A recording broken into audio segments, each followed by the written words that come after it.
tu sonrisa.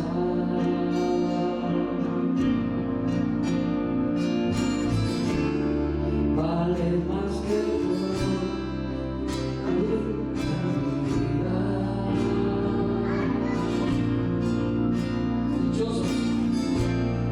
Dichosos te alaban los que contemplan tu gloria, tu gloria. Anhelo, deseo, me muero por estar contigo, te busco, hoy ruego permanecer toda mi vida. Anhelo, deseo, me muero por estar contigo, te busco, hoy ruego permanecer toda mi vida aquí.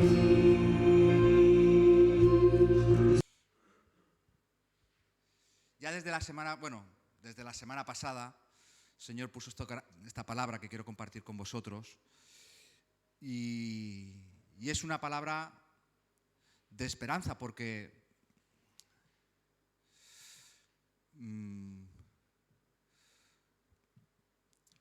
los cristianos, o sea, hay gente que no es cristiana que tiene esperanza. Generalmente tiene esperanza en cosas tangibles y pasajeras. Nosotros, a través de la fe, tenemos esperanza en cosas que no se ven, pero que nos afirman en una convicción que diría que es inamovible. Esto es lo que debería de ser. Y yo en esta tarde quiero compartir una palabra que tiene que ver con la esperanza. Al menos a mí me inspira a tener esperanza y seguir adelante, pese a cualquier dificultad que podamos vivir en la vida. En el mundo tendréis,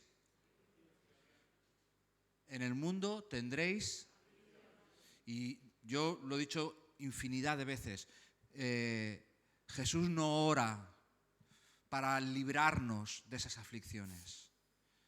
Jesús ora para que no nos falte la fe en medio de la aflicción. Si nos falta la fe en medio de la prueba, estamos perdidos. Somos un barco lleno de agujeros con la previsión inmediata de hundirse. Y la fe nos mantiene a flote en medio de este mundo pues lleno de olas y temporales. A veces los temporales no avisan. Yo recuerdo una vez, estábamos pescando, sabéis muchos que trabajé 14 años en un barco, estábamos pescando y estábamos enfrente del Vendrell, a unos 30 kilómetros más adentro, y nos avisaban de Vilafranca. No sé si os podéis situar geográficamente, pues del Vendrell a Vilafranca, a Vilanova y la Geltrú, igual hay 15 kilómetros por la costa. No es nada, prácticamente no es nada. Y nos avisaban por radio los pescadores de Vilanova que había un temporal de los más grandes que habían visto en su vida. Y nosotros teníamos calma en el Vendrell. Y nosotros, pues lo tendrán ellos, no nosotros. En 2 o 3 minutos, fue uno de esos días que mi suegro se encomendó, creo que a todo el santoral habido y por haber, a Sant Pere, a la Virgen del Carme. Pasamos mal aquel día. Y a veces vienen temporales que, a veces aunque te avisen, los profetas nos avisan en la Biblia y a veces no hacemos caso y al final nos acontece lo que dice la palabra. Porque la palabra, ¿sabéis lo que pasa? Que se cumple. La palabra se cumple, tarde o temprano. Y sabéis una cosa, que esta palabra, la palabra de Dios, es la palabra, escuchar bien, profética, a ver si alguien me sabe continuar el versículo, más segura.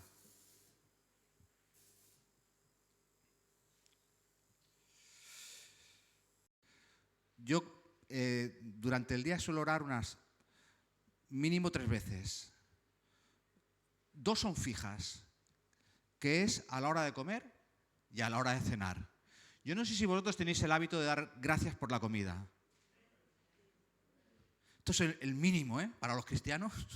Al menos orar a la hora de comer y de cenar. Seguramente vosotros os pasará lo mismo que a mí, que tenéis una oración prácticamente, es como un Padre Nuestro, ¿no?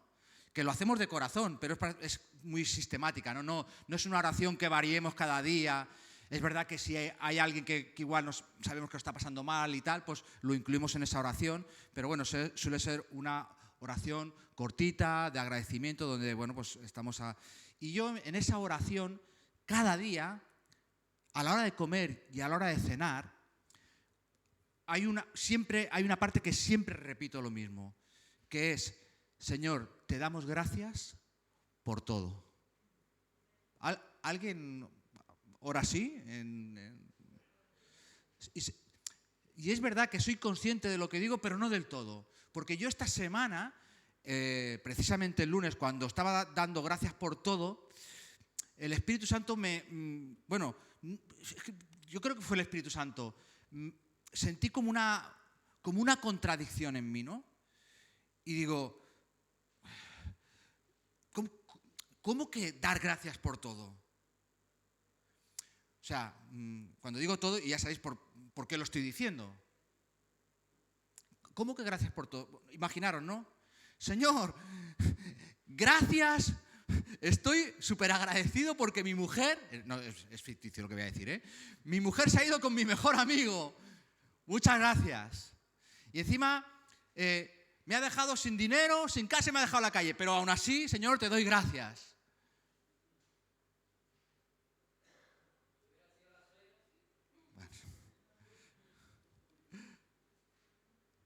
Señor, te doy gracias porque me he quedado sin trabajo y ahora no sé cómo voy a dar de comer a mis hijos. Y Señor, y te doy gracias por esta tragedia, por esto, por lo otro. No nos sale dar gracias por esto. Sí que damos gracias cuando el viento sopla a favor. Pero de verdad, de corazón, ¿cuándo damos gracias? De verdad, genuinamente, cuando el viento en nuestra vida es en contra. Damos gracias cuando tenemos sol, hace buen tiempo, me refiero espiritualmente. Todo va bien, no tenemos problemas, pero de repente cuando viene la circunstancia adversa, no sale de nosotros ser agradecidos. Los apóstoles en la barca en medio del temporal no estaban, gracias Señor por este temporal. Ellos estaban centrados ¿en qué? En sus propias vidas, en su mundo pequeño. Señor, sálvanos que nos ahogamos, que perecemos. No estaban diciendo, gracias Señor, tú estás en la barca y estamos confiados. Y te damos gracias porque no tan solo estás en la barca, sino que sabemos que este temporal es precioso y maravilloso. Y cuando viene la tribulación en nuestra vida, la fe a veces nos cojea, pero ni mucho menos tenemos una actitud de gratitud. No sé, a mí me pasa, no sé si a vosotros. No os sentáis forzados a decir, sí, Ángel, si no te sientes así no pasa nada. Pero a mí me cuesta muchísimo. A mí este lunes me costaba dar gracias a Dios por todo. Señor, te puedo dar gracias por muchas cosas, pero hay por otras que no me sale darte las gracias. No sé, me cuesta aceptar. O sea, me puedes pedir que lo supere y que sufra por superarlo, pero que encima te dé gracias.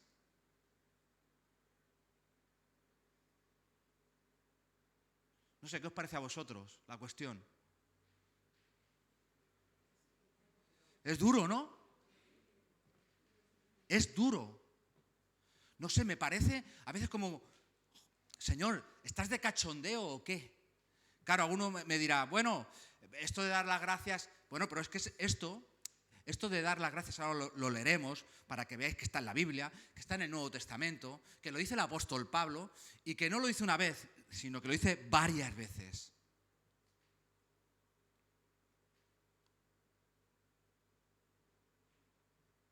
¿Sabéis lo que pasa? Que cuando inmediatamente cuando yo me cuestionaba este sentimiento, porque era un sentimiento, Señor, no tengo ganas de darte gracias por todo, os soy sincero. Y ayer cuando estuvimos en el tanatorio, bueno, pues abrazando a Cristina y animándola, pues dices, y tengo que dar gracias. José Miguel, un hombre, bueno, ya lo habéis visto, ¿no? Un hombretón, joven. Dices, ¿no? Dices, qué injusta es la vida, ¿no? Señor, ¿por qué? Si alguno me dirá, ¿para qué? Pero lo que nos sale a todos es ¿por qué? ¿Sabéis cuál es la palabra que más hemos repetido todos en estos últimos días? Venga, a ver si alguien que la adivina. Tiene premio. ¿Eh? No, tiene más palabras. ¿Eh? Muy bien. Muy bien. No entiendo nada. Somos cristianos, conocemos la palabra y aún así hay situaciones que como cristianos decimos, no entiendo nada. ¿Y sabes lo que nos queda cuando no entiendes nada? Adivínalo. ¿Quién ha dicho la fe? La fe. Eso es lo que nos queda. Por eso nosotros no vivimos, y me canso de decirlo aquí, no vivimos por lo que vemos, vivimos por la fe. Y uno de mis versículos favoritos, que está escrito en el Antiguo Testamento y después recordado 2 veces en el Nuevo Testamento, es: mas el justo por la fe vivirá, no por lo que ve, no por lo que toca, ni tan siquiera por lo que siente, no por cualquiera de lo que perciban tus 5 sentidos. Tenemos un 6º sentido, y no me estoy refiriendo a la película de Nicole Kidman.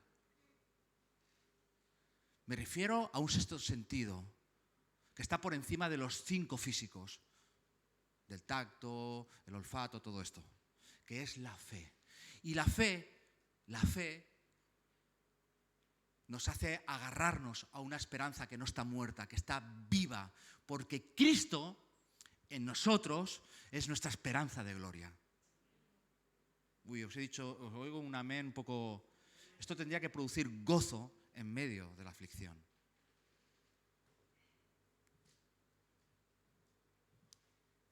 ¿Sabéis lo que pasa? Que yo insisto mucho y cada 4 o 5 meses siempre tengo una palabra, quizás más, ¿no? Pero no, durante el año suelo compartir 2 o 3 veces, casi seguro, con palabras que tienen que ver en la palabra misma. Y os animo constantemente a que no tan solo leáis la palabra, os animo a que leáis la palabra y meditéis en ella. Porque si tú lees la palabra, puede tener algo de efecto, pero cuando tú meditas en la palabra, te lleva a reflexionar de lo que esa palabra puede hacer en tu vida.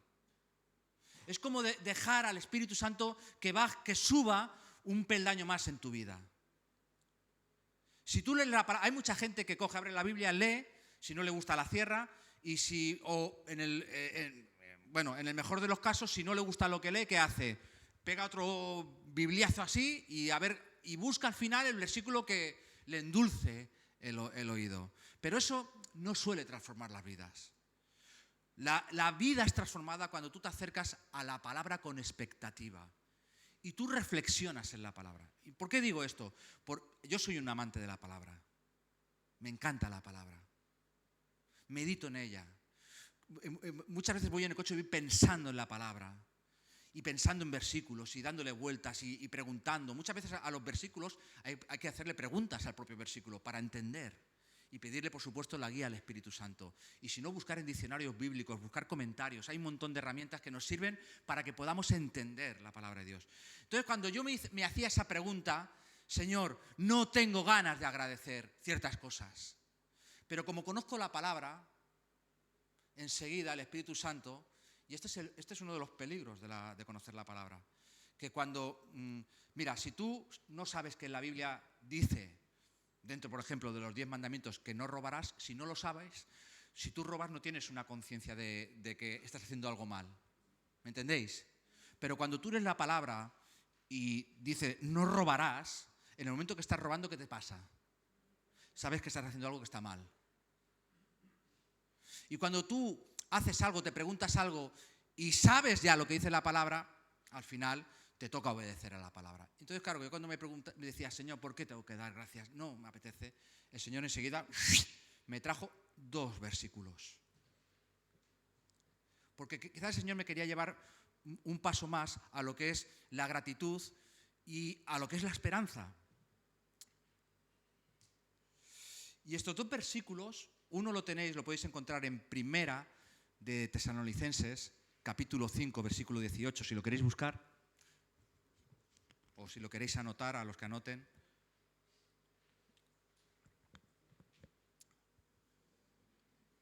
El apóstol Pablo, no tan solo en este pasaje, sino que en varios, dice exactamente lo mismo. Pero este me gusta mucho. Dice, después de una serie de recomendaciones para que la iglesia funcione bien, en medio de todas esas recomendaciones dice, y dad gracias a Dios, evidentemente, por todo. Claro, sí, Señor. ¿Sabéis? No es una recomendación, es un mandamiento.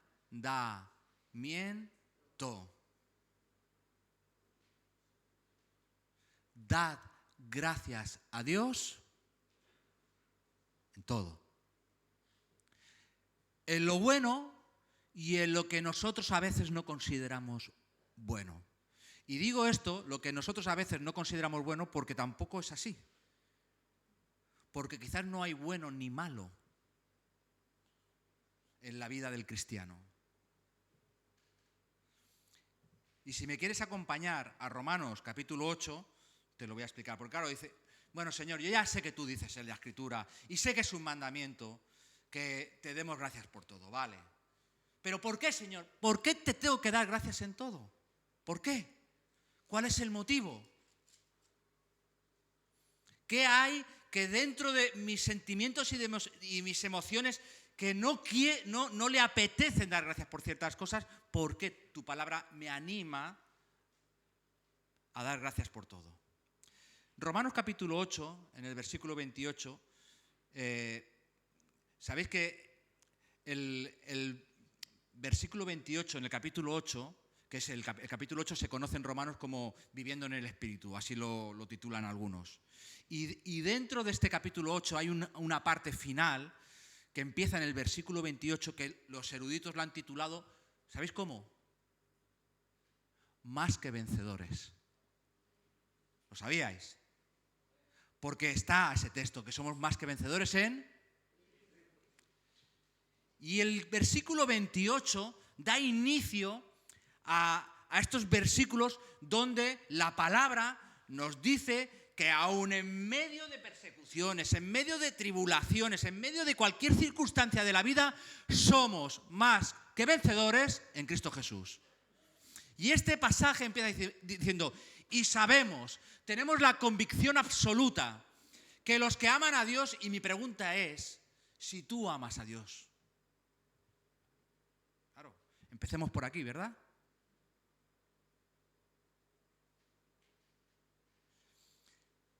Y sabemos que a los que aman a Dios, todas, cuidado, da gracias en... Y dice el pasaje, por eso el Señor me habló con este segundo pasaje. Y sabemos que a los que aman a Dios, todas las cosas, no ni buenas ni malas, todas las cosas, sean objetivamente buenas o sean objetivamente malas, todas las cosas nos ayudan a bien.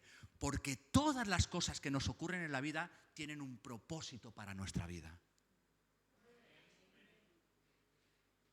No nos pasan por pasar.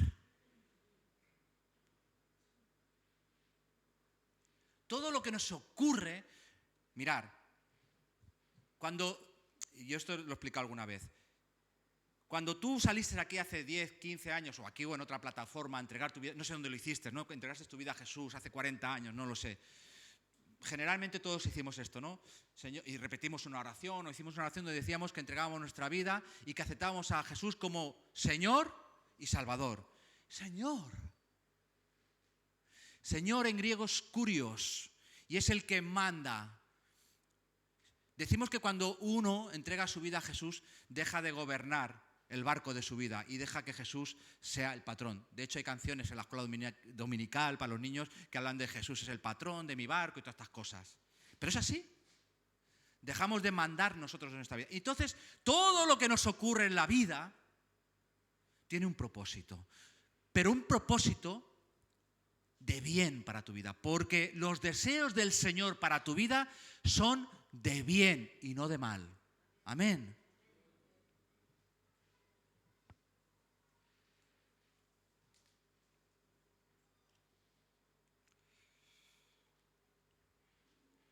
Todas las cosas nos ayudan a bien. Eso sí, para un tipo de personas. Para los que le aman. Le aman de verdad, con un corazón sincero. Por eso, hace una semana, veíamos algo sorprendente y que yo compartí en el tanatorio. ¿Cómo es posible que la gente más afectada, o sea, y los que estuvisteis en el tanatorio, voy a repetir lo que dije en el tanatorio, la gente entraba del luto y salía, como dice la palabra, con un manto de alegría, con esperanza.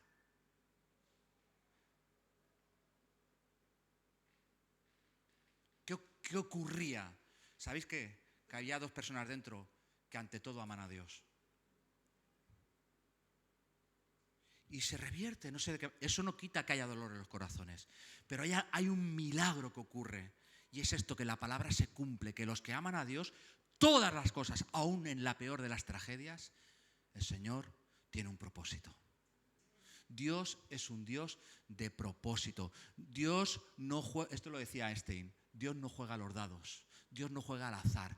Dios tiene un propósito. Desde que te llamó, Dios preparó un camino de buenas obras para que tú andes por ella. Este pasaje nos habla de un Dios de propósito. Otra cosa que tú decidas andar o no andar por ese camino, porque Él te da libertad para que lo hagas. Pero nuestro Dios es un Dios de propósito. ¿Alguien puede decir amén?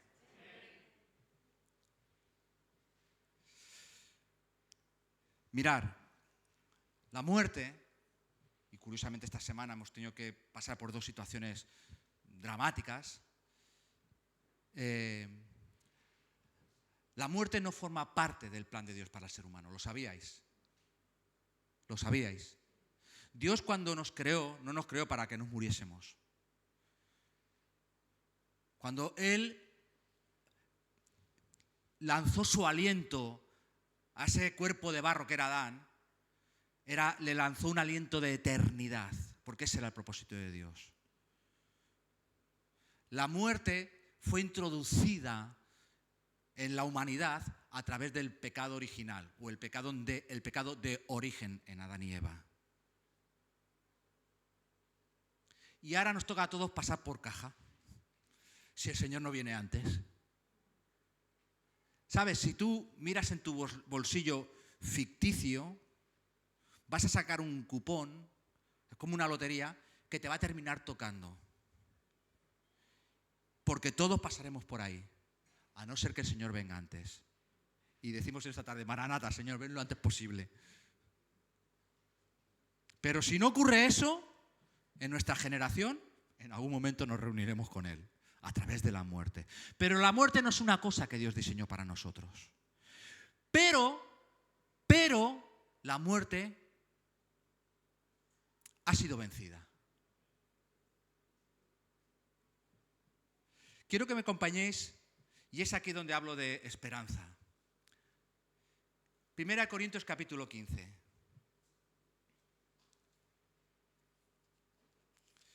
Y este pasaje, yo no sé si lo conocíais o no, creo que sí, al menos los que leéis la Biblia habitualmente, pero me parece sensacional. porque lo que voy a leer ahora es lo que estoy diciendo, por si alguno no dice, bueno, Ángel, esto te lo estás inventando, ¿no? No, esto está en la Biblia, en este libro. Dice, porque así como en Adán todos mueren, fíjate lo que dice, también en Cristo todos serán vivificados, pero cada uno en su debido orden. Cristo, las primicias, el primero. Luego, los que son de Cristo en su venida. Luego, el fin. Cuando entregue el reino al Dios y Padre, cuando haya suprimido todo dominio, toda autoridad y potencia. Porque preciso es que el que reine hasta que haya puesto todos sus enemigos debajo de sus pies. Y el postrer enemigo que será destruido es, ¿sabéis? Mirad, la muerte tiene, yo no sé si habéis visto las películas, bueno, seguro que habéis visto todos, la típica película, todos, estoy seguro, que hay una bomba y va a explotar, y entonces hay que cortar un cable, el rojo o el azul, Jimmy, ¿qué cable era? No sé, yo creo que era el rojo. Yo creo que era el azul. Pero Jimmy, y se ve el reloj. 14, 13, 12, ¿sabes? ¿La habéis visto? Lo que pasa es que la muerte tiene metida esa bomba, porque Cristo le metió esa bomba en la cruz. Pero ¿sabéis qué es lo bonito de esta historia? Que no está ni Jimmy ni Harry para cortar los cables.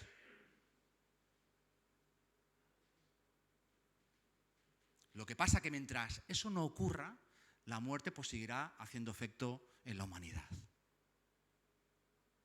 Pero que sepáis que la muerte está vencida. Cristo venció.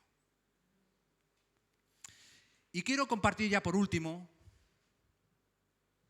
un pasaje que creo que ilustra muy bien todo lo que estoy compartiendo. Quiero que me acompañéis al capítulo 3 de Segunda de Corintios.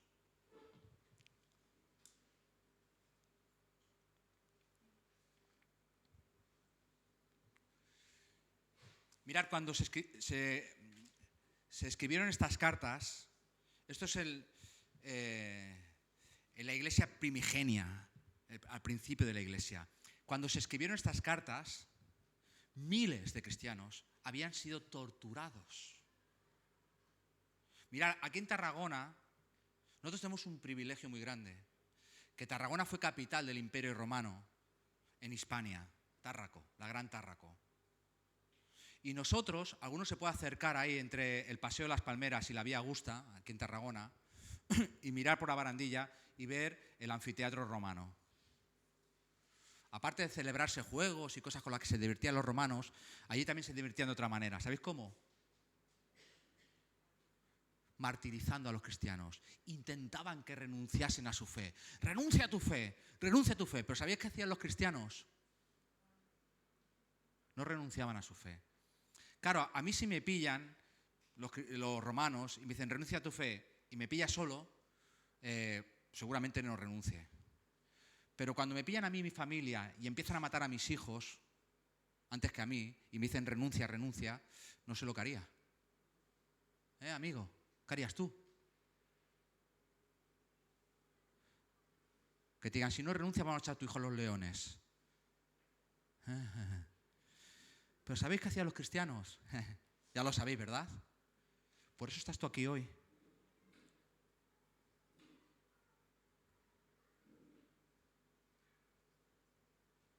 Y sabes, mientras eran martirizados, no se quejaban ni le preguntaban a Dios por qué. ¿Sabéis lo que hacían? Expresaban su gratitud a Dios en todo momento a través de la alabanza. ¿Cuánto tenemos que aprender, verdad? Nosotros que igual por no llegar a fin de mes estamos quejándonos o porque tenemos cualquier tontería en la vida, estamos llorando y desesperados. Y esta palabra está escrita con miles de cristianos ya descuartizados, degollados, quemados, devorados por los leones. Y esto es lo que yo quiero compartir. Capítulo 3, 2 de Corintios. ¿Lo tenéis? Versículo 2, del versículo 2 al 6. Nuestras cartas sois vosotros, escritas en nuestros corazones, conocidas y leídas por todos los hombres, siendo manifiesto que sois carta de Cristo expedida por nosotros, escrita no con tinta, sino con el Espíritu del Dios vivo, no en tablas de piedra, sino en tablas de carne del corazón. Y tal confianza tenemos mediante Cristo para con Dios. No que seamos competentes porque nosotros mismos, para pensar algo como de nosotros mismos, sino que nuestra competencia, ¿sabéis de quién procede? Vuelvo a repetir. ¿Estáis leyendo el pasaje conmigo? Porque aquí dice que nuestra competencia, espérate que me ponga las gafas, que si no lo leo bien. Dice, dice que nuestra competencia proviene no de tus capacidades, de lo listo que eres, de tu formación, que todo eso está muy bien, ¿eh? Tu competencia, porque tú has podido toda la formación del mundo, pero de repente te quedas ciego y sordo y mudo. Y todo lo que has aprendido, pues, y te conviertes en un incompetente, teniendo un montón de virtudes. Si somos competentes, es por la gracia de Dios. Amén. Dice, el cual mismo nos hizo ministros competentes de un nuevo pacto. No de la letra, sino del Espíritu, porque la letra mata, más el Espíritu vivifica. ¿Por qué comparto esto? Porque mirar, en medio de cualquier situación, jamás podemos olvidar que nosotros somos la iglesia de Jesucristo. Y que la iglesia de Jesucristo tiene un propósito. Y nosotros somos, ¿sabéis lo que pasa? Que la palabra ministro a mí está bien, ¿eh? Pero no termina porque hay gente que la ha mal usado la palabra ministro. Es que yo soy ministro del Evangelio, yo soy ministro de la alabanza, yo soy ministro. La palabra ministro significa servidor. ¿Lo sabíais? ¿Quién lo sabía? La palabra ministro significa servidor. Esto habría que decírselo a los del Parlamento. La palabra ministerio es que yo tengo ministerio. ¿Ah, sí? Pues no te veo servir. Y la palabra ministerio significa servir.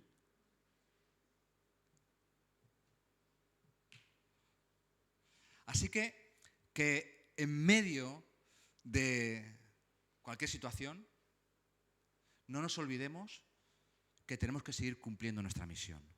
¿Y sabéis cuál es nuestro llamado? ¿Sabéis cuál es nuestro ministerio? ¿Sabéis qué ministerio tenemos, la iglesia? Muy bien. El ministerio de la reconciliación. Nosotros ya nos hemos reconciliado con Dios, eso espero, al menos todos los que estamos aquí. Pero ahora tenemos el ministerio, somos servidores, ministros de un nuevo pacto, que es que la gente que no se ha reconciliado con Dios se reconcilie. Y mi pregunta es, ¿tú estás haciendo algo por eso?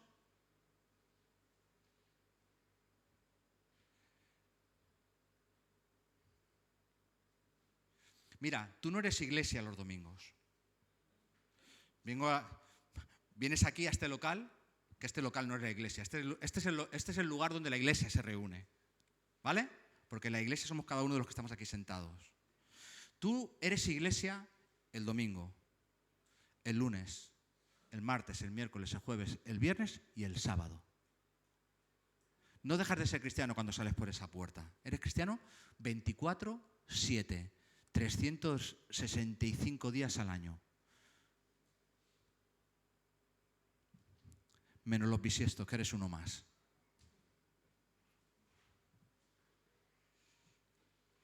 En el capítulo, esto conecta, ¿por qué leo esto? Porque esto conecta en el capítulo 4 a una palabra también muy bonita, que fijaros lo que dice. Por lo cual teniendo nosotros este ministerio, ¿qué ministerio? Os doy otra oportunidad.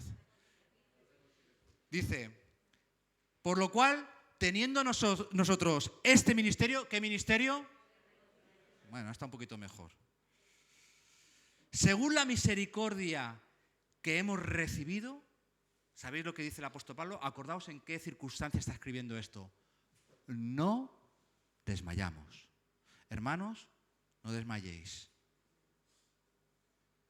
No desmayéis. Me alegro mucho el tono, las palabras que habéis compartido en la alabanza, porque esto habla de resiliencia.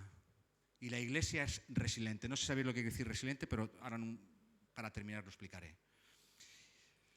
No desmayamos. Y el versículo 5 dice, porque no nos predicamos a nosotros mismos, sino a Jesucristo como Señor, y a nosotros como vuestros siervos por amor de Jesús. Mirad, la iglesia no es la protagonista. Tú no eres el protagonista de esta historia. Cuando compartas con alguien que la finalidad sea Cristo, siempre, no tú, ni lo que haces, ni tan siquiera tu iglesia y lo que hace, que sea Cristo. Porque para Cristo tiene que ser toda la gloria y toda la honra. Amén. Termino en el último capítulo que quiero leer. Lo voy a leer del tirón, haré 2 comentarios y terminaré con un versículo. Capítulo 5. Voy a leer desde el 7. Bueno, desde el 6. No te preocupes, Encarna. ¿Es alabanza? Dice, así que vivimos confiados siempre. ¿Cuánto? Siempre. Y sabiendo que entre tanto que estamos en el cuerpo, estamos ausentes del Señor. Porque por fe andamos, no por vista. Pero confiamos y más quisiéramos estar ausentes del cuerpo y presentes al Señor. Por tanto, procuramos también, o ausentes o presentes, serle agradables. Porque es necesario que todos nosotros compadezcamos ante el tribunal de Cristo, para que cada uno reciba según lo que haya hecho mientras estaba en el cuerpo, sea bueno o sea malo. Conociendo, pues, el temor del Señor, persuadimos a los hombres, pero a Dios le es manifiesto lo que somos, y espero que también lo sea en vuestras conciencias. No nos recomendamos, pues, otra vez a vosotros, sino que os damos ocasión de gloriarnos por nosotros, para que tengáis que responder a los que se glorían en las apariencias y no en el corazón. Porque si estamos locos, es para Dios. Y si somos cuerdos, es para vosotros. Porque el amor de Cristo nos constriñe. Pensando esto, que si uno murió por todos, luego todos murieron. Y por todos murió, para que los que viven ya no vivan para sí, sino para aquel que murió y resucitó por ti y por mí. El amor de Cristo te tiene que dejar sin alternativa. Amén.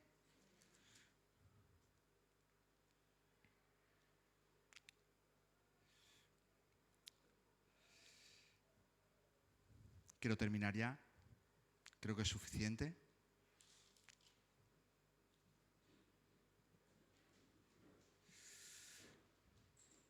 Mirar. Lo decía Julio Pérez el otro día. Aun cuando nuestro corazón está llorando, los cristianos seguimos alabando al Señor. Y lo que comparto hoy es que las circunstancias de la vida no están solo para superarlas, sino para que produzcan algo bueno en nuestra vida. No podemos dejar de ser iglesia ni perder el propósito porque las circunstancias nos intentan mover de un lado para otro. Amén. Yo espero que esta palabra llegue a tu corazón y que intentes practicarla por lo menos. Que tu oración hoy o mañana o cuando te acuerdes sea, Señor, que esta palabra se pueda cumplir en mi vida.